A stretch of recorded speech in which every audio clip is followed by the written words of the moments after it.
What's up out there? Brighter Shores released into early access today. This is developed by and published by Finn Research, headed up by Andrew Gower of RuneScape fame.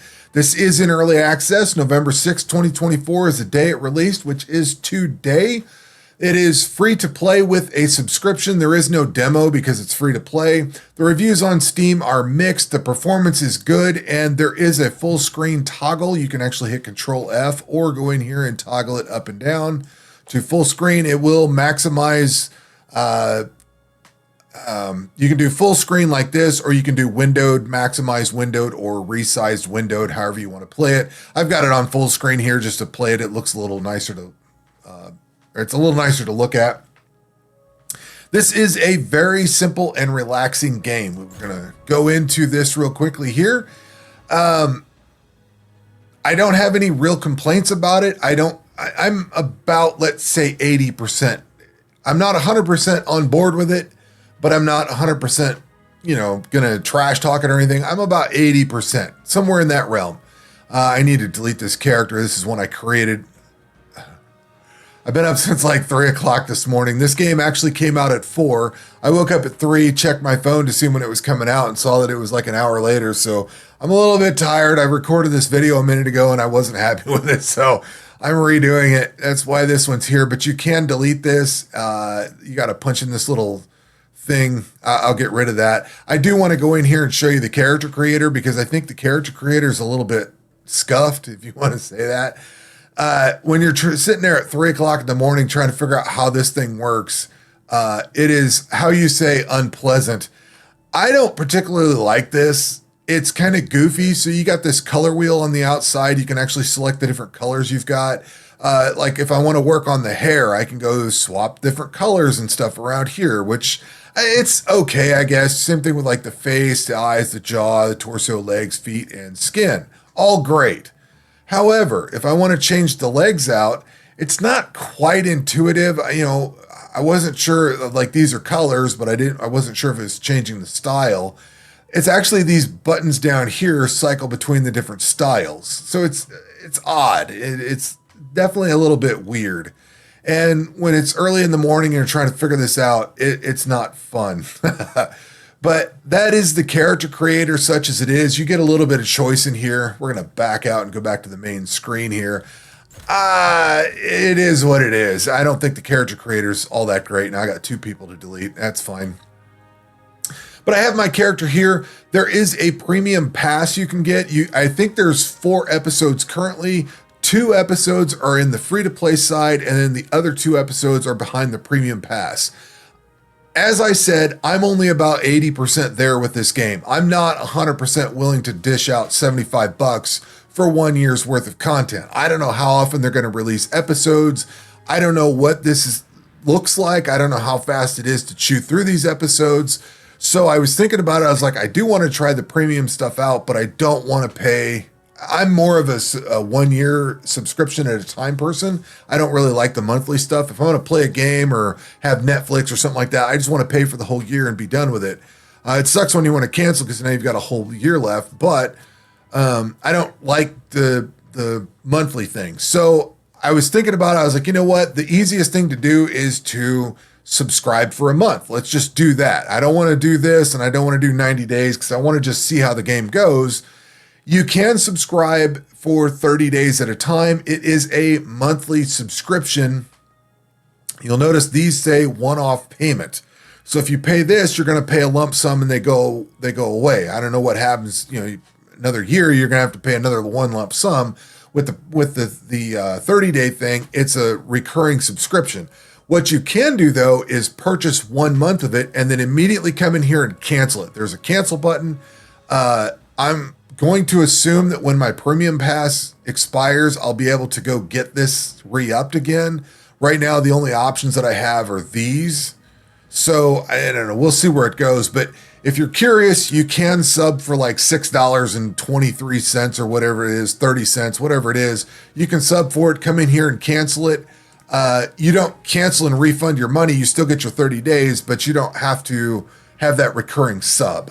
So what you get when we log in here are these 4 episodes. So when you pay for your subscription, you've got Hope Port and Hope Forest, which are in the free-to-play part, and then you get Mine of Montalban and Chronopolis in the paid section. Now, I haven't found any of these yet. I have barely gone into the main story. Am I getting attacked?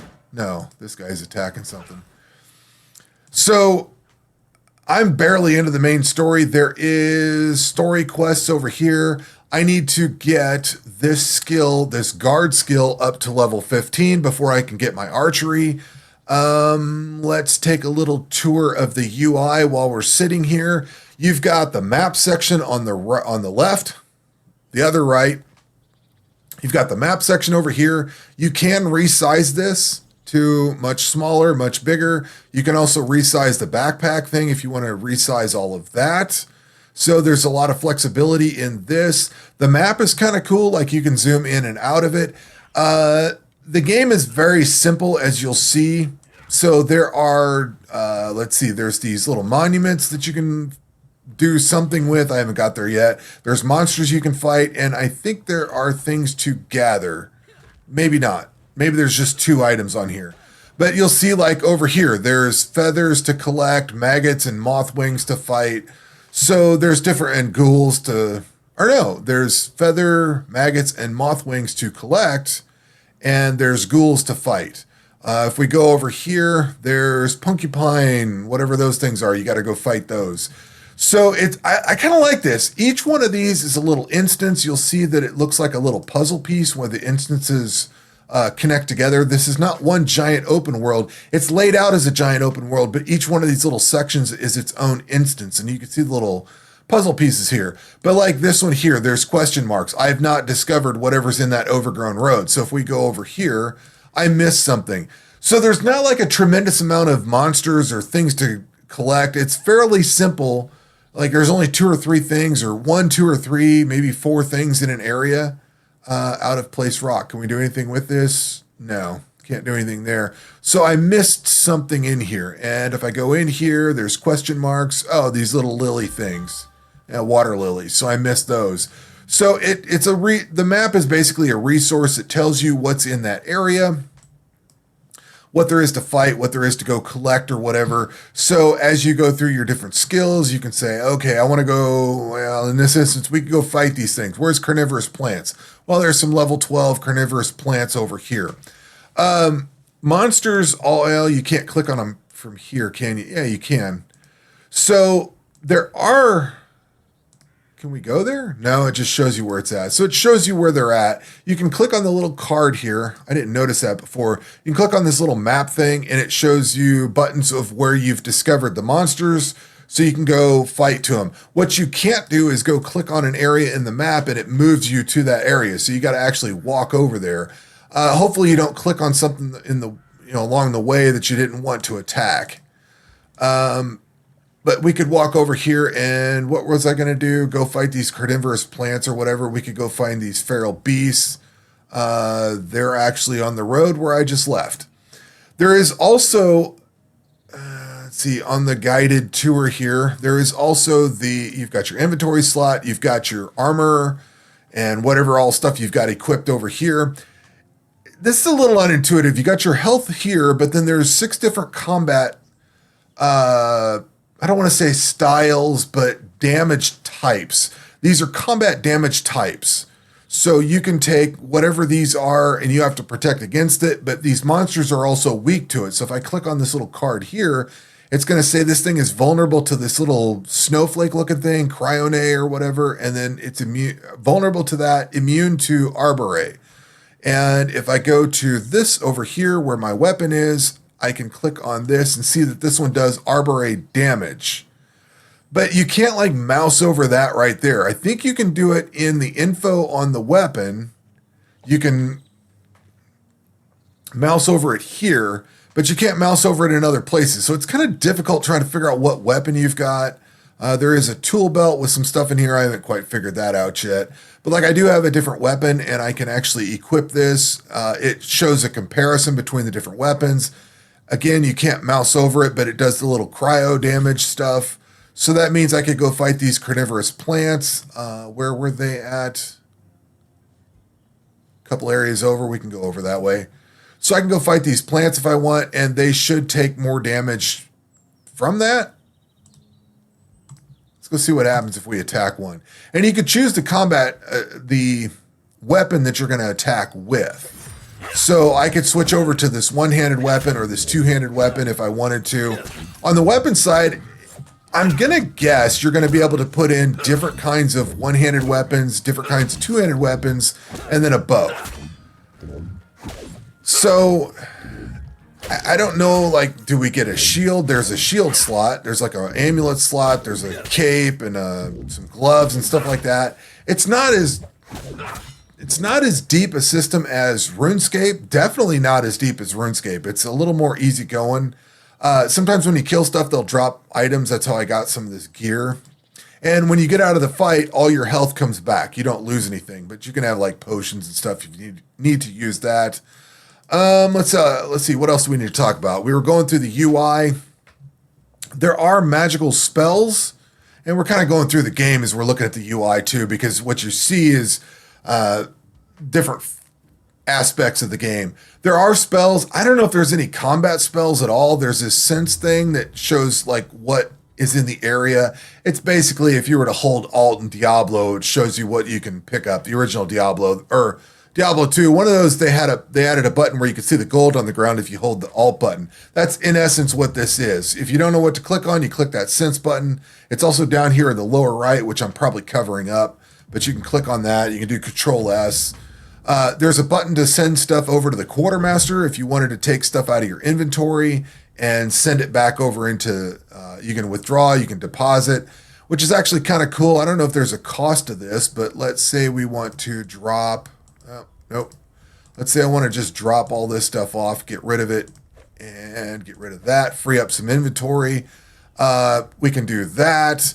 There is a teleport. If you click this and click on Hope Port, that's the only teleporter I have. You'll teleport back wherever that is. And then if you're in fight, there's this immunity spell, which is basically like a run button. And we've got, back to the map. You can have the map, I don't remember if I showed this or not, but you can have the map follow the way you're looking. You'll notice as I pan around, it changes. I can click this, and now no matter which way I turn, the map is always facing north. This is a little goofy because if you move and, if you're moving north, you're fine. But if you get into like a little corner area, sometimes it gets a little goofy and I have to swap it back to where it's following my line of sight, which makes it a little easier.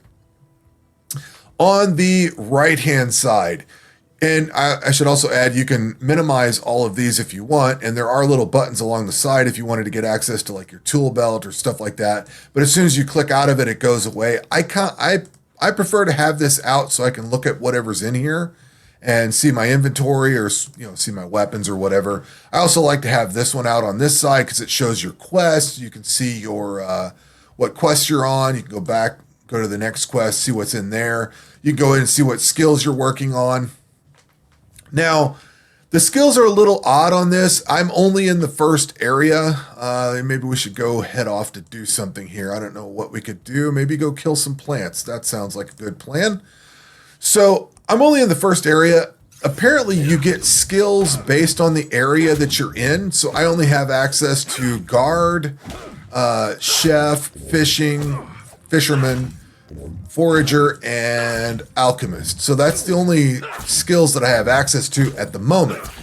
I don't know if these skills are usable in any other area. And from what I gather, when you leave this Hopeport area, my level 12 guard skill will be level 12 in Hopeport, but it will not be level 12 in Hope Forest. So when I get to Hope Forest, I have to like start over or something. I don't know if my skills, I don't think these start over. Like they don't wipe my progress in Hopeport, but because it's a different episode, things are different there. I don't know how I feel about that. I'll have to see where it gets there. Some people are up in arms about it. I'm kind of like, whatever. I don't know yet because I haven't got there. So I'm going to push the story and try to get into that and see how it goes. But this is your combat. It's not really that involved. You can actually swap weapons. Like I can click on this and now it's going to start using that, or I can click over here and it's going to start using that. It's not terribly complicated. You're going to sit here and fight, and it's super simple. This thing dropped a guard shield, so I can go pick that up. And then I can look at this and see, do I want to equip it? Well, yeah, because I don't have a shield, and now I do. But the game is very simple. So can I gather any of this stuff? I can gather kelp here. If you were playing RuneScape, you would probably chop on a tree for a while, or you would go mine an ore vein for a little bit. With this game, you just go pick the item up. So that item's gone. I can't click on that anymore. I have to go over here and click on that kelp. And now I can go pick that one up. So you kind of got to move around as you go. I'm not sure how I feel about that. Like, you seem to level up fairly quickly. Like I'm a level 5 foraging now. So once I hit level 6, I'll be able to equip a trowel and, well, yeah, I'm level 5. So I can keep picking this stuff up here. But you'll notice that all this is reset. Now I have to wait for this stuff to respawn. I don't know how I feel about that. I'm not sure if I'm happy with that or not. I know that was how RuneScape was, but RuneScape had a lot more density of stuff. Now I can move over to this area here and go to try to find something over here that I can pick up. But there's nothing here, so I go to the next area. That's what I'm not sure if that's why when I say I'm 80%, I'm not totally sold on this exactly yet. The gameplay is very simple. It's extremely simple. It's very rudimentary. I think it's kind of cool. I'm enjoying it. I don't have enough backpack space. We have to go sell stuff or whatever. But I am enjoying this. I'm having fun with it. It's made by the guy that did RuneScape. It's very similar to RuneScape, and I can see that, but it's different, and I don't know where I fit with it yet. I do enjoy it. It's fun to play. It's fun so far. I've only got a couple hours into it. I don't know if it gets boring after a while, or is there going to be enough content added? They've only got 4 episodes so far.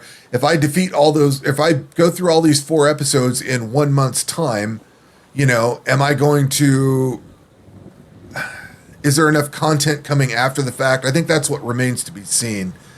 I don't know. Like, so if I wanted to go fishing in RuneScape, you would stand here and you would just fish that hole for a while. In here, you're going to pluck that one thing out of the ground or out of the water, and then you're done. I don't know how I feel about that. You know what I mean? Like it's a different system. Graphically, I think this looks really good graphically. If I noticed you can zoom in on stuff and look at these. I don't see any weird gaps in anything, nothing, no weird geometry or anything. It just looks good. I think it looks fine.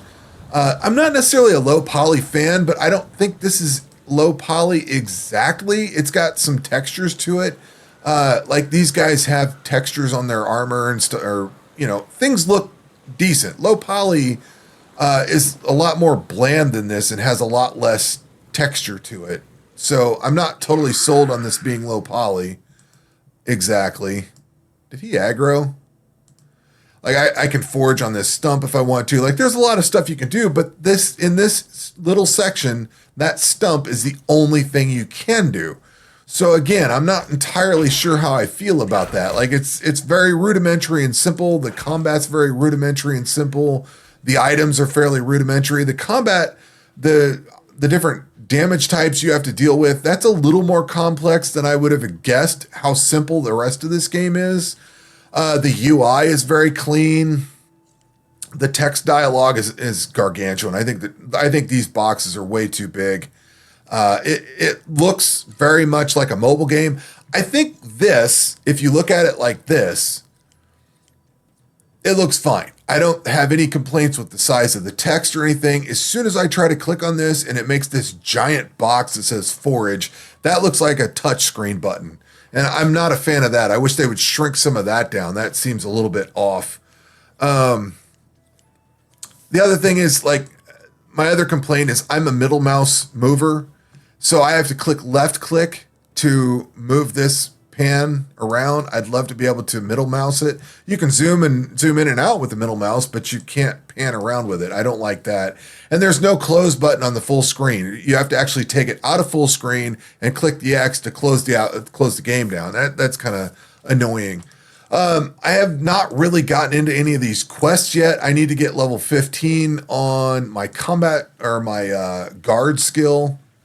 I'm only level 12. I need to get to level 15, and then I can pick up a bow. That's where the main quest is. There are other quests that I'm working on now, like this obelisk thing. I got to go do whatever. I got to talk to that guy at the gates or whatever. Like they tell you what you need to do. They give you these little chores down here. It's very much like RuneScape. I don't know what else to say. This is kind of illustrates like the fishing hole scenario here too, because you have to. There's a lot of people in here. They're not taking those eels away. Like they're instancing their own eels, but the problem is that eel kind of gets hidden when underneath these guys. So you can click this button down here to see where the eels are, but it's a little unintuitive, a little annoying, I guess. Maybe not unintuitive, but a little annoying. And when you farm these 3 out, you have to wait for them to respawn. So I'm not sure how I feel about stuff like that. I need to spend some more time doing the questing and things like that. You have to go to certain vendors to sell certain things. So I can't sell everything to everybody. Like I got a bunch of stuff in my inventory and I want to get rid of it, but I have to go do something with it or throw it in storage or something. This guy I can sell certain things to. I want to sell all, but there's nothing that can be sold to this shop. So there's little stuff like that that's kind of annoying, but nothing that makes that there's nothing off-putting in this. And maybe that's where maybe it doesn't feel bland. It doesn't feel boring, but it doesn't feel, oh my God, it's exciting and I have to jump in and play on it either. And that's why I say I'm like 80% with this game. I think it's very cool. I think it's very well done. I'm just not, it's very well done for early access. For this thing launching today with 4, I don't know how big the episodes are, but just because it launched today and it's got what it's got in here and as polished as it feels, it's a very simple game for sure, but it's very polished. There's nothing, haven't rented anything game breaking. The graphics all look fine. You click on something, it does what it's supposed to do. Like you can't expect a better launch than this, or can't hope for a better launch than this. But at the same time, the game is very simple. So I'm struggling with that. You know, where does this fit with me? I'm going to play this for the month that I have it. I will probably keep coming back and checking on it and seeing how it goes for sure. What I foresee myself doing to kind of wind all this out, I'm going to probably play this. I will play this for the month. I will try to get through these various episodes and see if I can get through them all. And then I'm going to watch this game unfold. If one of these takes me a month to finish an episode, then that's going to tell me that I'm going to need to sub for a few months to get through these. If I blow through all 4 episodes in the first week and they have no other content behind it for another 6 months, then that year-long subscription is not going to be something for me for a while. I'll wait until it builds up, or maybe as an episode comes out, I'll do that month or something like that. It remains to be seen whether I'm going to log in every day and do stuff, I guess is what I'm trying to say. So anyway, that will round out this video for my first thoughts on Brighter Shores. It is free to play. You can go check it out. It looks like they're going to have a mobile version, I would guess, with the size of the dialogue. They got to have a mobile version coming out of this at some point, I would expect. But at any rate, those are my thoughts on this. Let me know what you think of the game down below. It is now out and available to try. So check it out and see what you think. That's going to do it for this video. We will catch you on the next one. Take care.